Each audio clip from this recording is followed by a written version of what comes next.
구약성경 출애굽기 2장 1절에서 10절 말씀 함께 읽겠습니다. 시작.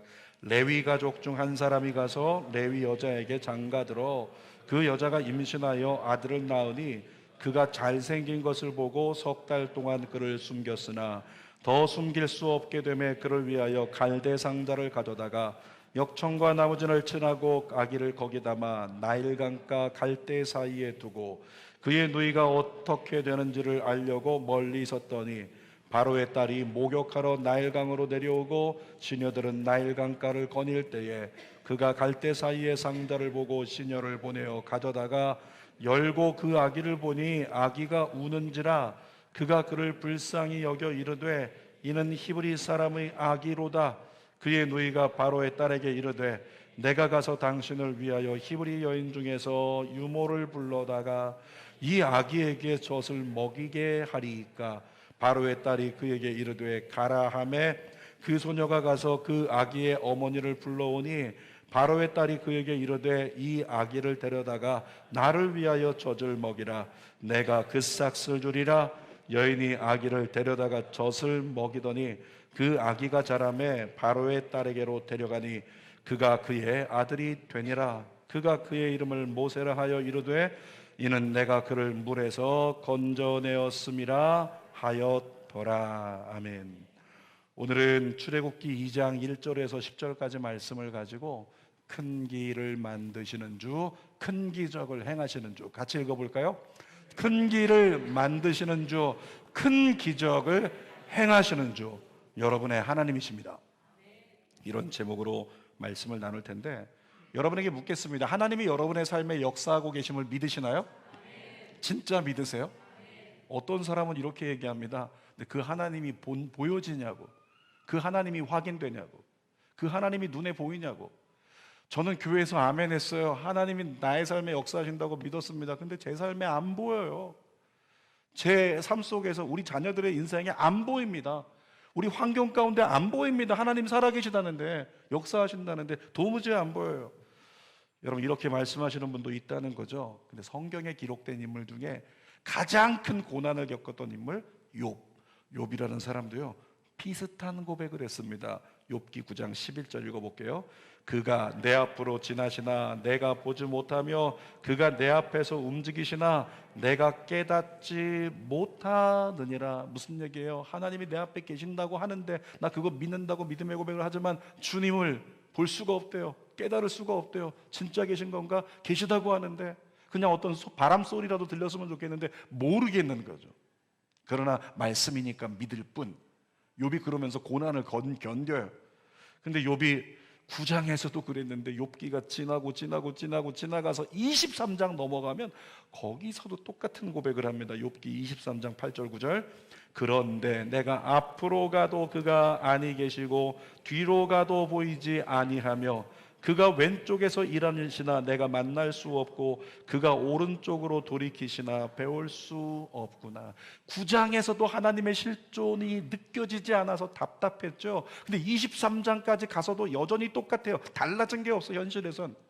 현실에선 똑같은 거예요. 그러니까 탄식하며 욥이 고백을 합니다. 여러분, 누군가가 그런 얘기를 합니다. 아이들에게 설명을 해주는데 하나님 어디 계셔요? 하나님 안 보여요. 그랬더니 선생님이 눈을 들어서 하늘을 좀 쳐다봐. 하늘이 무슨 색깔이야? 파란색이요. 여러분 아시나요? 팔레스타인 지역, 중동 지역에 사는 사람들 중에 파란 눈을 가진 사람들이 있어요. 근데 선생님이 설명을 하는 거죠. 하나님은 너무 크신 분이어서 우주를 만드셨잖아. 너무 크신 분이어서 우리 눈에 안 보이는데 하나님의 눈동자가 파래. 그 눈동자에 파란 거 조금 보이는 거야. 그게 하늘이야. 봐봐, 하나님이 널 보고 계셔.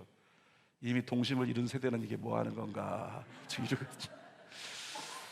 여러분, 우리 하나님은 사실 너무 크신 분이어서 우리의 눈에 다 담아지지 않습니다.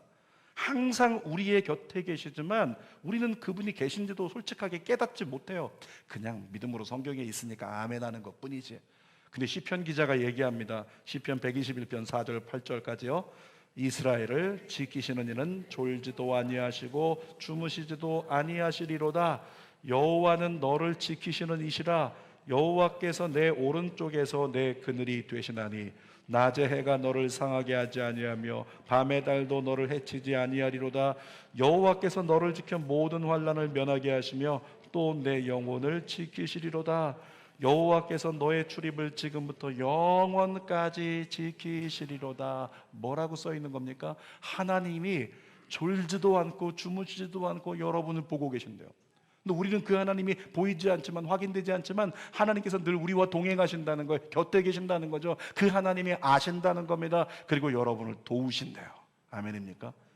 성경을 통해 성경이 증언하고 있는 거죠.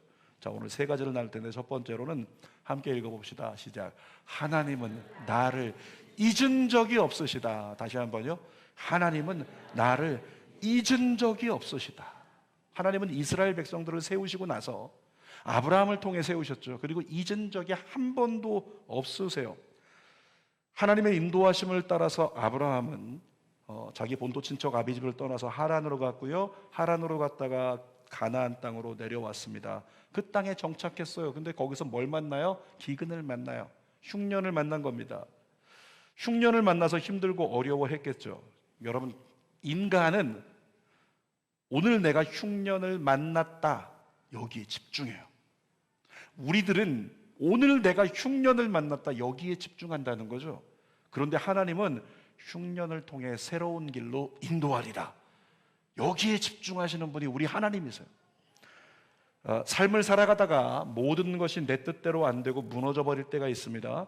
그러면 내 뜻대로 안 되고 무너졌을 때 인간의 마음은 절망하는 거예요. 그러니까 우리는 어디에 집중하냐면 내가 절망에 빠졌다, 여기에 집중하는데 하나님은 무엇에 집중하신다?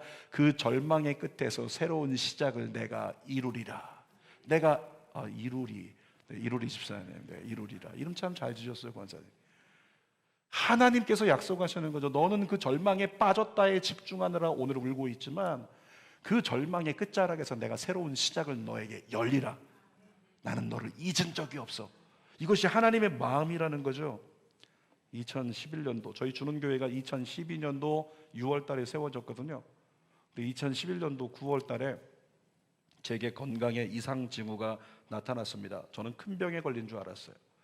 자유로를 달리고 있었는데 그때 속도가 110에서 130 사이였던 것 같아요. 자유로를 달리다가 갑자기 마치 실이 끊어지는 것처럼 눈가에서 신경이 튕기는 듯한 느낌? 팅 하고 눈가에서 튀었는데, 그리고 앞이 하얘졌어요.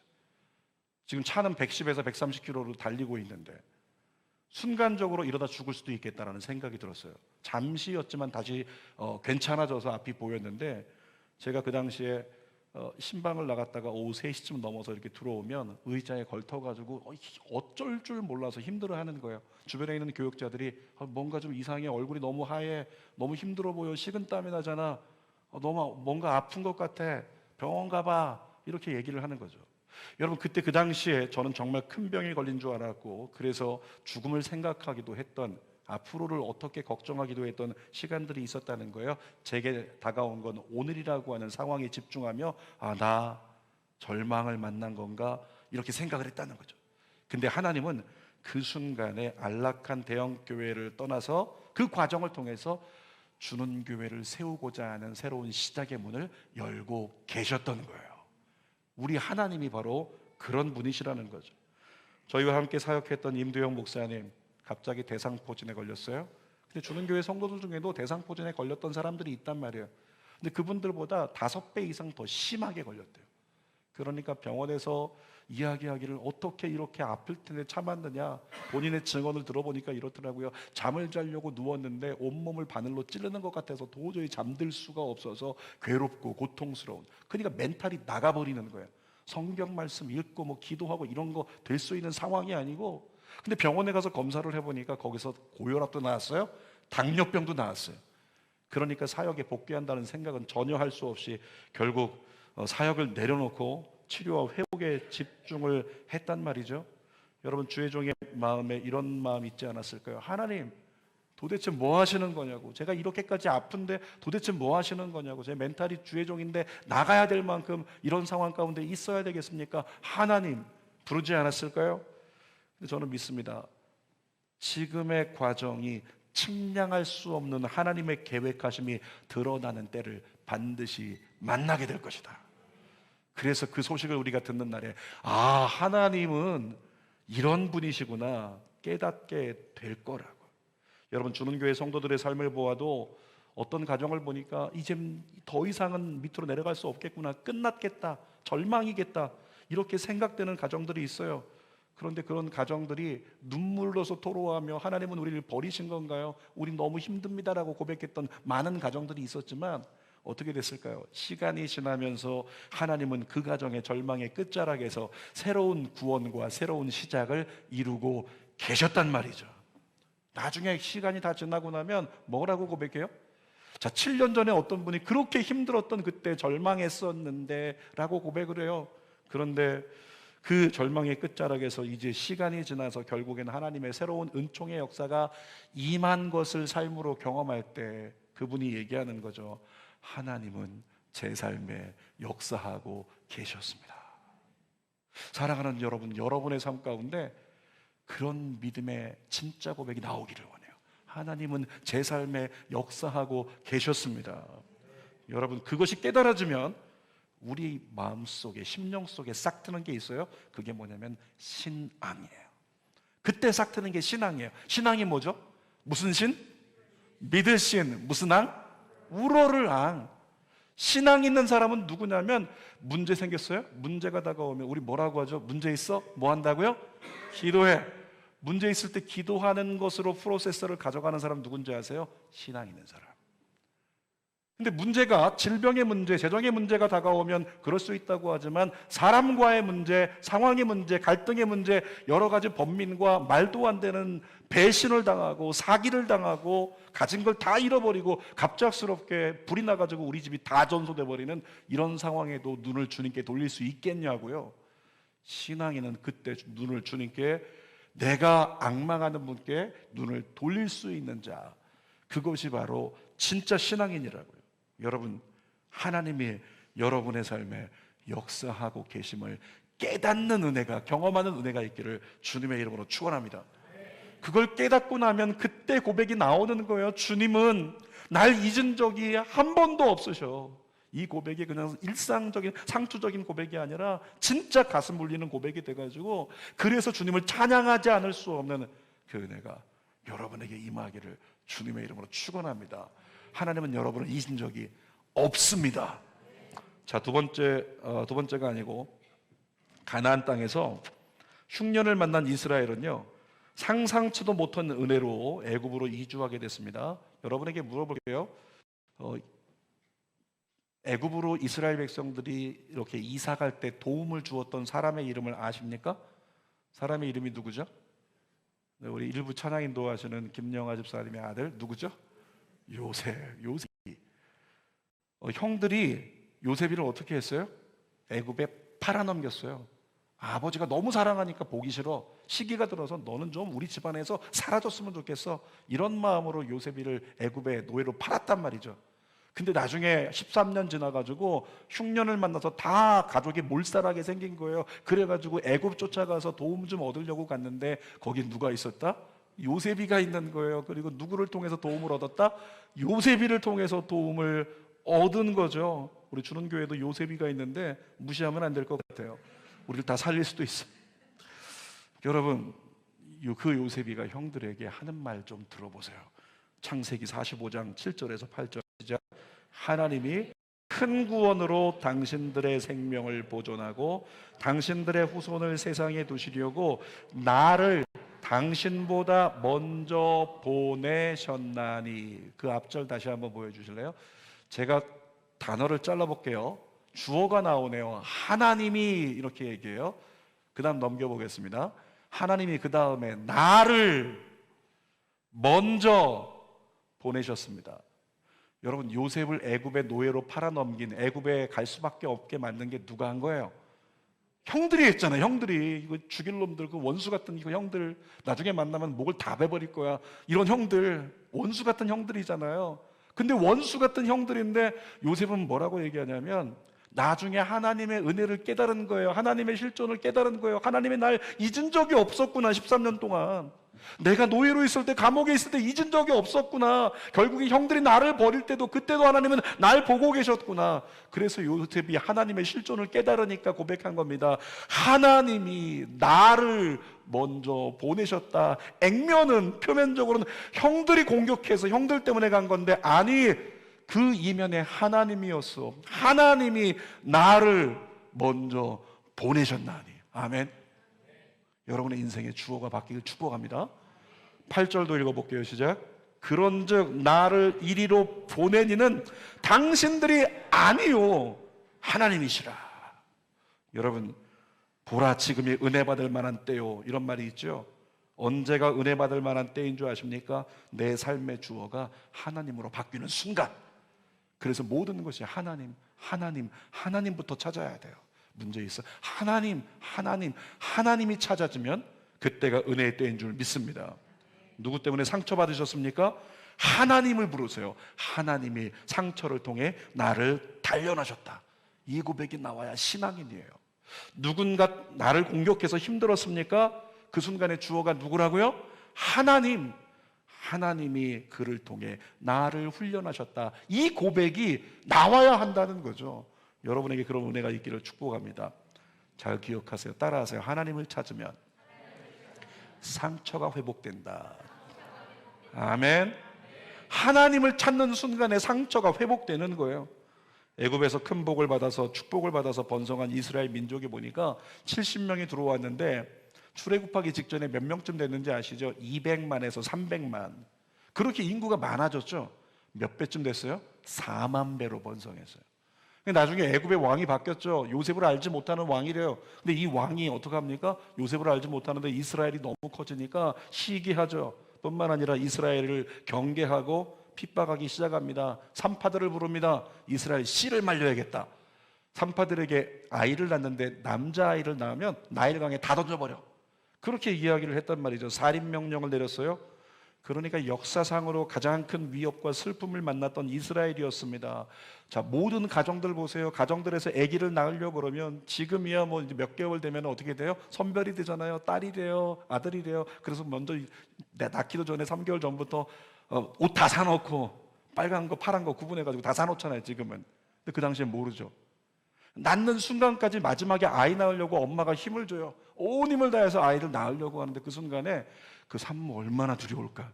낳는데 아들이면 바로 날강에 던져야 돼. 얼마나 두려울까. 딸이기를. 그 가정에 어둠의 절망의 그림자가 덮여 있는 거예요. 근데 하나님 어떤 하나님이시라고요? 오늘 제목에 있는 것처럼 큰 길을 만드시고 큰 기적을 행하시는 하나님. 하나님은 절망 중에도 이스라엘을 돌보시고 그들을 위한 큰 계획을 이루어 가시는 분이셨습니다. 여러분 기억하세요. 하나님은 여러분을 잊은 적이 없으십니다. 자, 두 번째, 우리 함께 읽어볼게요. 두 번째도 제목을. 자, 두 번째 제목 한번 띄워주세요. 시작. 하나님은 나를 위해 가장 좋은 길을 예비하신다. 하나님은 여러분을 위해 길을 예비하세요. 가장 좋은 길을 예비하신대요. 여러분, 이스라엘 백성들에게 오늘 본문의 사건은요, 이스라엘 역사 이래 가장 큰 변혁의 시작이었습니다. 한 레위 가정이 나오죠, 성경에 1절에. 그리고 레위 가정에 아이를 가졌어요. 근데 아이를 낳았는데 얼굴을 보니까 세상에 아기가 너무 잘생겼어요. 제가 준비를 못했습니다. 제 돌사진 갖고 오려고 했는데 제가 돌사진 보면서 저희 딸이 증언했습니다. 오, 얘 누구야? 너무 귀엽게 생겼다. 너무 잘생겼다. 그래서 제가 얘기했습니다. 아빠다. 그랬더니 딸이 얘기합니다. 말도 안 돼. 근데 여러분, 저 어렸을 때 잘생겼거든요. 귀공자처럼 비tun하고 소중하게 여길 만큼. 모세가 그랬던 거죠. 나 아이를 낳는데 세상에 애가 빛이 나고 애가 잘생긴 거예요. 그러니까 이 아이를 어떻게, 얘를 물에 어떻게 던지냐, 이거 말도 안 된다. 그래가지고 얘를 어떻게 해요? 3달 동안 숨겼다. 그리고 100일 동안 키운 거죠. 근데 100일 동안 키우면 애가 굉장히 많이 크거든요. 제가 어렸을 때 저희 어머니가 난산이셨어요. 아이를 낳는데 힘을 주는데 아이가 안 나와가지고 3번 힘을 주셨어요. 제가 몸이 3등분 해가지고 나오다 걸리고 마지막 3번째 어디 걸렸냐면 자궁에서 여기가 딱 걸렸어요. 여기가 딱 걸린 채로 여기만 못 나오고 있으면서 첫 번째 나올 때 여기 걸려가지고 그냥 힘을 주고 있는 어머니가 갑자기 졸도해 버렸어요. 그러니까 얘가 여기가 빨개지면서 머리가 동그랗게 생겼는데 머리가 동그랗게 생긴 머리가 도토리처럼 바뀌기 시작하는 거예요. 이 압력 때문에, 그 압 때문에. 그러니까 저희 그 할머니가 그냥 장손 죽는다고 어머니를 따귀를 때려가면서 집에서 났으니까 막 따귀를 때리면서 일어나라, 네 새끼 죽는다, 네 새끼 죽는다 때려가지고 억지로 깨워서 낳는데, 애를 낳고 보니까 머리가 도토리처럼 외계인처럼 세모로 솟은 거예요. 그게 저였어요. 그래서 나가지고 얘 죽지 않을까, 어떻게 될까 전전긍긍하고 힘들어했다는 거예요. 근데 여러분, 100일쯤 되었을 때 동네에서 뭐가 있었냐면, 당시에는 그 아이들이 얼마큼 발육이 되었는가를 재는 게 있어요. 딴 거는 약해 보이는데 애가 보니까 팔뚝과 다리 두께를 쟀는데 애가 튼튼해요. 그래서 제가 상을 하나 탔잖아요. 우량아상. 그 당시에 우량아상을 탔어. 아무튼 아이가 굵직굵직하게 크니까. 모세가 그랬을 것 같아요. 100일쯤 키웠는데 얘를 갖다가 감출 수가 없는 거예요. 울음소리도 너무 커져서 숨길 수가 없는 거예요. 그래서 갈대로 만든 상자에다가 역청과 나무진으로 방수 처리를 하죠. 그리고 나일강 갈대숲에 얘를 띄워놨습니다. 그리고 엄마가 집으로 갈 때 얼마나 아파했을까. 그래서 아파하는 엄마의 심정을 담아서 만든 노래가 뭐예요? 요게벳의 노래잖아요. 이제 이 아이의 운명은 부모의 손을 떠나서 하나님께 맡겨지게 됐습니다. 그 아기가 모세거든요. 근데 이 모세에게는 미리암이라고 하는 누나가 있었습니다. 근데 이 누나가 엄마는 집으로 돌아갔는데 혼자 남아서 이렇게 숨어가지고 그걸 살펴보고 있는 거예요. 내 동생 어떻게 될까? 내 동생 어떻게 될까? 여러분, 이렇게 보고 있는데 그때 애굽 바로 왕의 딸이 시녀들과 목욕을 하기 위해서 나일강가에 등장합니다. 여러분, 모세의 누나의 이름이 왜 미리암인 줄 아시나요? 왜 미리암인 줄 아십니까? 엄마는 집으로 돌아갔잖아요. 근데 얘는 안 돌아가고 지켜보고 있어. 이게 뭐냐면, 아니야, 분명히 누가 와서 우리 모세를 건져갈 것을 미리 알았던 거죠. 미리암. 이거 묵상하느라 굉장히 힘들었어요. 네. 아무튼 바로의 딸 공주가 시녀들 데리고 목욕하러 나왔는데, 생각해 보십시오. 말이 됩니까? 나일강이 깨끗하지 않거든요. 제가 이집트 성지순례 갔다 왔는데 나일강 더러워요. 안 깨끗해. 근데 공주가 강가에 와서 목욕을 해요? 이거 서민들이라 그렇게 하는 거지?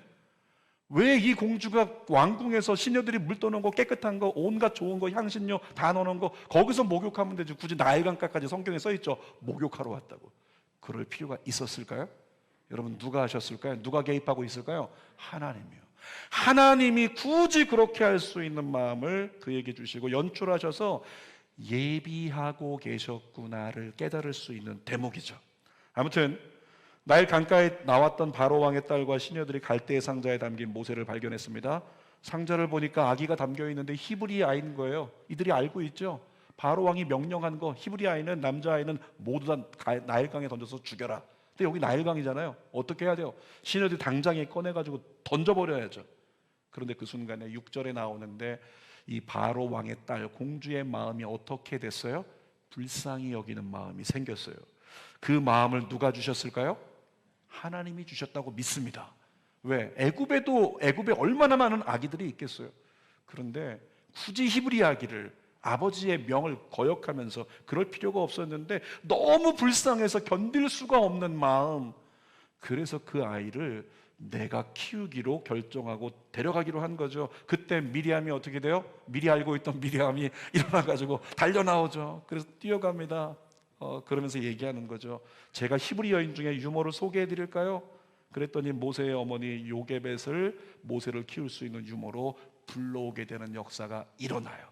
자, 성경 9절 상반절 한번 읽어보겠습니다. 시작.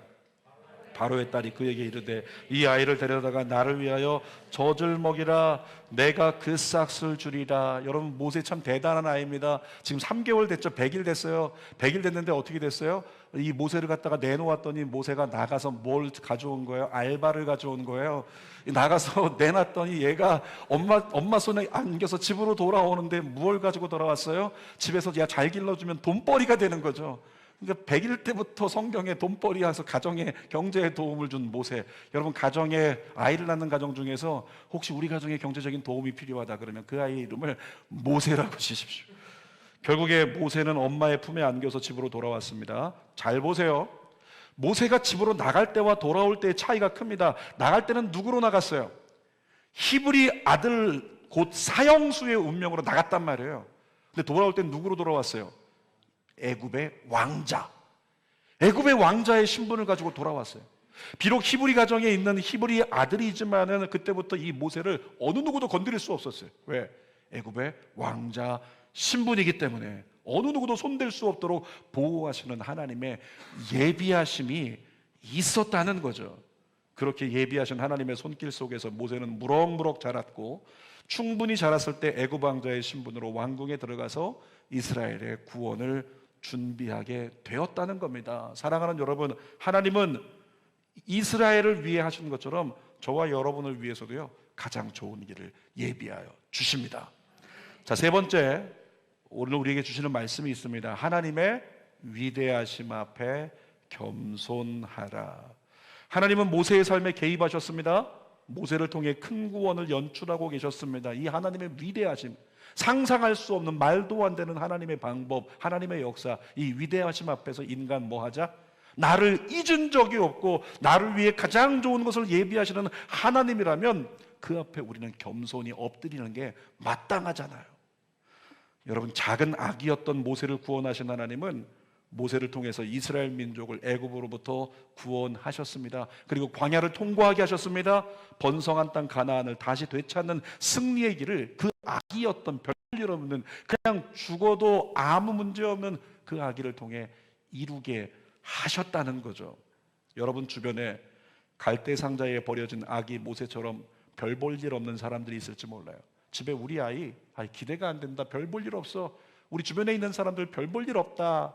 상자에 100일짜리 그냥 아기 지금 죽여야 되는 운명인데 주변에 있는 연약하고 부족하고 나약하고 아무것도 아닌 것 같은 그런 사람들이 있다면 여러분, 그들에게 관심을 가지십시오. 하나님은 그들을 하나님의 자녀로 여기고 돌보면서 그들 앞에 우리가 겸손하기를 원하세요. 예수님 말씀하신 거 기억하시죠? 섬김을 받으려 하지 말고 뭐하라? 도리어 섬기는 자가 되라. 잘 섬기십니까? 잘 섬기시나요? 너무 정직하시네요. 잘 섬기라고 말씀하셨어요. 근데 우리 못 섬겨요. 왜 못 섬기는지 아시죠?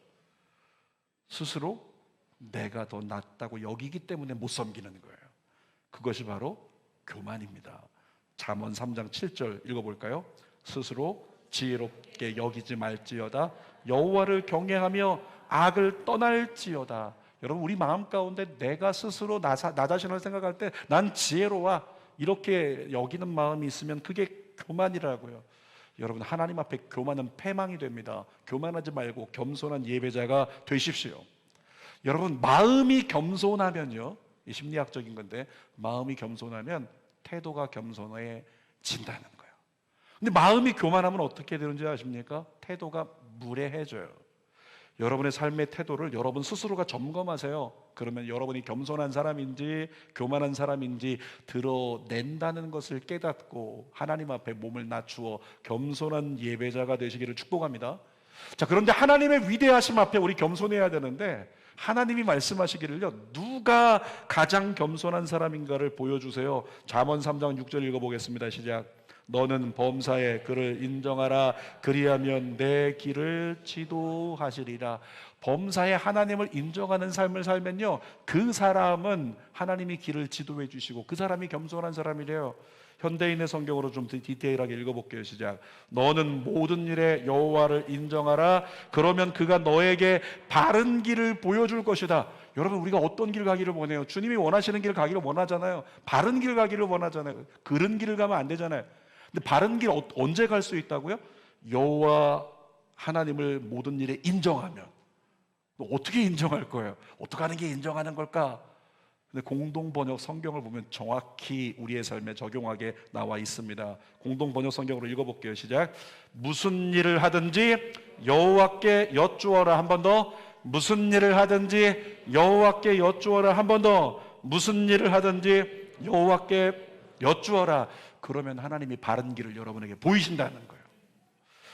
예수님의 제자의 가장 큰 덕목이 뭘까요? 예수님이 나를 따르려거든. 그 다음에 답이 뭔지 아시죠? 뒤에 써 있죠. 읽어보겠습니다. 자기를 부인하고 자기 십자가를 지고. 여러분, 자기를 부인하는 게 뭔지 아십니까? 나 좋아, 싫어 라고 하는 선택권을 포기하는 거예요. 저하고 초급반 제자훈련 했던 사람들은 다 가르쳤어요. 이게 바로 자라고, 좋아, 싫어, 내가 선택하는 거. 자기를 부인하는 건 내 선택권을 포기하는 겁니다. 그리고 어떻게 해요? 하나님 앞에 겸손한 자로서 하나님 어떻게 할까요? 묻고 하나님의 뜻만 따르는 자, 그것이 바로 하나님을 인정하는 자고 자기를 부인하는 자입니다. 자기 십자가를 진다는 거 뭔지 아세요? 내가 지고 싶지 않지만 주가 원하신다면 순종함으로 짊어지는 것, 그게 바로 십자가예요. 이 태도가 없이는 예수님의 제자가 될 수 없습니다. 여러분, 앞을 보시고요. 제가 지금부터 낚시질을 하겠습니다. 오늘 예배 후에 교구장들이 전교인 수련회 참석 명단을 확인할 거예요. 오늘 저녁 때까지 명단 다 확인해서 한 사람도 빠짐없이 정확히 파악해서 제가 보고하라고 이야기를 했으니까, 저는 모든 일에 여러분들이 겸손한 자가 되기 위해서 무슨 일이든지 여호와께 여쭙고 선택하고 행동하게 되기를 주님의 이름으로 부탁드립니다. 때로 이럴 수 있어요. 자기 십자가를 져야 될 때가 있어요. 아, 나는 직분자다, 나는 리더다. 여러분, 직분자고 리더이기 때문에 내가 짊어져야 될 십자가가 어쩌면은 수련회 참석에 있다면 그 십자가 짊어지십시오. 그것이 하나님 앞에 겸손한 자의 태도라는 거예요. 하나님의 위대하심 앞에 우리 모두가 진짜 겸손하게 하나님을 인정해드리고 주님 앞에 모든 일을 여쭙고 주님이 원하시는 대로만 나아갈 수 있는 바른 길에 서는 여러분 모두가 되시기를 주님의 이름으로 축원합니다. 욥기 9장 7절 10절 마지막으로 읽겠습니다. 시작. 그가 해를 명령하여 뜨지 못하게 하시며 별들을 가두시도다. 그가 홀로 하늘을 펴시며 바다 물결을 밟으시며 북두성과 삼성과 묘성과 남방의 밀실을 만드셨으며 측량할 수 없는 큰 일을 셀 수 없는 기이한 일을 행하시느니라. 우리 하나님 어떻게 역사하신다고요? 기이한 일을 행하신대요. 상상할 수 없는, 어떻게 별이 전체가 움직이고 어떻게 자연이 움직이고 이 모든 걸 하나님이 주관하신대요. 그 하나님을 우리가 어떻게 측량할 수 있겠는가? 우리가 어떻게 깨달을 수 있겠는가? 그분이 너의 삶에 셀 수 없는 기이한 일을 행하시리라. 누가 알겠어요? 누가 알겠습니까? 여러분의 헌신을 통해 하나님은 측량할 수 없는 기이한 새 일을 행하실 줄 믿습니다. 그 하나님을 믿기 때문에 하나님 앞에 겸손한 예배자로 엎드리는 우리 모두가 돼야 한다는 거죠. 설교 결론입니다. 제목이 뭐죠? 큰 길을 만드시는 주, 큰 기적을 행하시는 주. 하나님은 여러분을 잊은 적이 없으십니다. 아멘입니까? 하나님은 여러분을 위해 가장 좋은 길을 예비하십니다. 그러므로 하나님의 위대하심 앞에 겸손하세요. 기도하겠습니다. 살아계신 아버지, 큰 길을 만드시는 주, 큰 기적을 행하시는 주, 그분의 섭리를 우리가 어떻게 헤아립니까? 우리가 어떻게 측량할 수 있습니까? 하나님 당장 내일에 무슨 일을 행하실지 우리가 어떻게 합니까? 알지 못하여 우리는 하나님께 여쭙고 기도하며 말씀 따라 주님의 바른 길을 걸어가는 것, 그것이 바로 성도이며 그것이 바로 신앙을 가진 사람의 삶이라는 것, 우리 모두가 놓치지 않게 하여 주시옵소서. 예수님의 이름으로 기도하옵나이다. 아멘. 우리 시간에 말씀 생각하면서 정말로 큰 놀라운 일들을 이루어 가실 우리 하나님, 우리 믿음으로 바라보고 우리 말씀 생각하며 찬양합시다. 주 여기 운행하시네, 나 경배해, 주 경배해. 주 여기 역사하시네, 나 경배해, 주 경배해. 우리 맘 만지시는 주, 우리 맘 만지시는 주, 나 경배해, 주 경배해. 우리 맘 치료하시네, 우리 맘 치료하시네, 나 경배해, 주 경배해.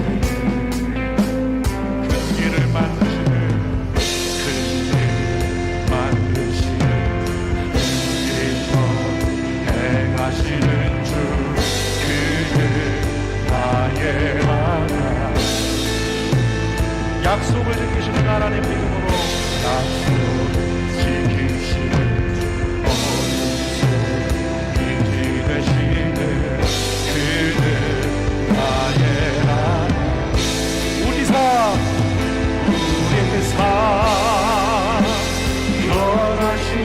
변화시키네 나 곁에 주 곁에 우리 맘 고쳐주셔서 맘 고쳐주시네 나 곁에 주 곁에 우리 큰 소리로 높은 소리로 큰 길을 만드시네 만드시는 주, 근기도 행하시는 주, 그는 나의 하나님. 주님 믿음으로 약속을 지키시는 주, 어둠 속에 빛을 내시는 그는 나의 하나님.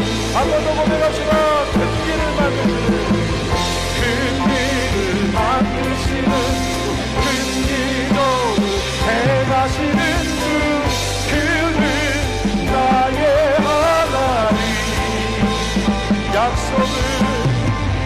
약속을 지키시는 주 어둠 속에 빛이 되시는 그는 나의 하나님 나의 하나님 나의 하나님 나의 하나님 나의 하나님 나의 하나님 나의 하나님 나의 하나님 나의 하나님 우리 높은 소리로 이어 찬양하시라 비록 내게 보이지 않아도 비록 내게 보이지 않아도 비록 내게 보이지 않아도 일하시네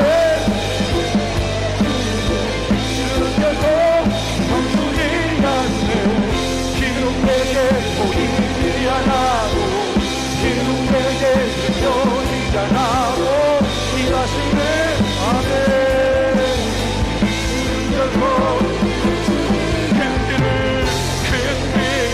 만드시는 주 근기로 행하시는 주 그는 나의 하나님 하나님의 약속을 믿으세요 약속을 지키시는 주 어둠 속에 주님을 신앙하십시오 주님을 바라보십시오 나의 하나님